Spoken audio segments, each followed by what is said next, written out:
আপনি কোথা থেকে আসছেন একটু বলেন তো দেখি। কোথা থেকে আসছেন? আমি সাভার হেমায়তপুর থেকে আসছি ভাই। কখন আসছেন? কাল রাত 10টা বাজে। কোথায় ছিলেন? আপনার বাড়িতে।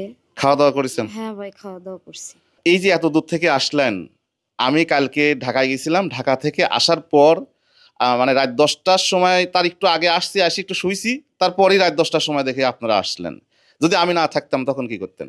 এই যে দুটা বাচ্চা নিয়ে আমি না থাকলে তারা আমার বাড়িতে থাকতে পারতেন না। তখন তারা হয়তো গেট টেট খুলতো না, কারণ তারা ভয় পায় তো, অপরিচিত মানুষ।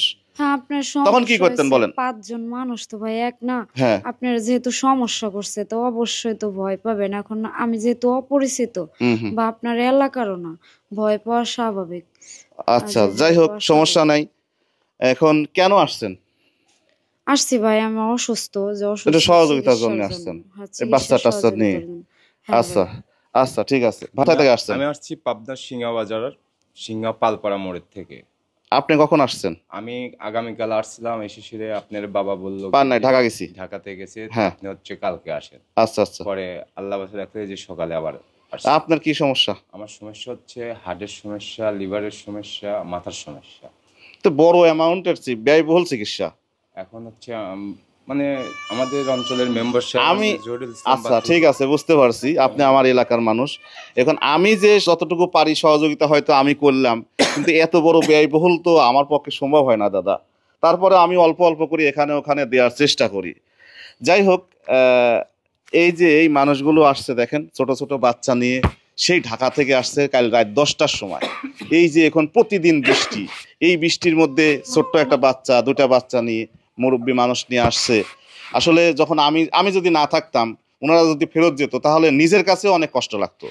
তো যারাই আসবেন, এটা আমি বলি যে দেখেন, আমি এখন আমি বের হয়ে যাব, মনে হয় আস্তে আস্তে রাত 10টা, হয়তো 9টা 10টা বাজবে। আবার কত সময় আসিও নি, আমি তো বাড়িতে থাকি না। যারা দূর থেকে আসেন একটু দেখে শুনে আসবেন। তো মূলত এই কারণে এই ভিডিওটা করা। আমি আমার জায়গা থেকে ওনাদের দুইজনকে যতটুকু পারি আমি সহযোগিতা করব। কারণ আমার তো আর ভাই এত কিছু নেই যে আমি লাখ লাখ টাকা দিতে পারবো একজনকে, এরকম সামর্থ্য কিন্তু আমার নাই।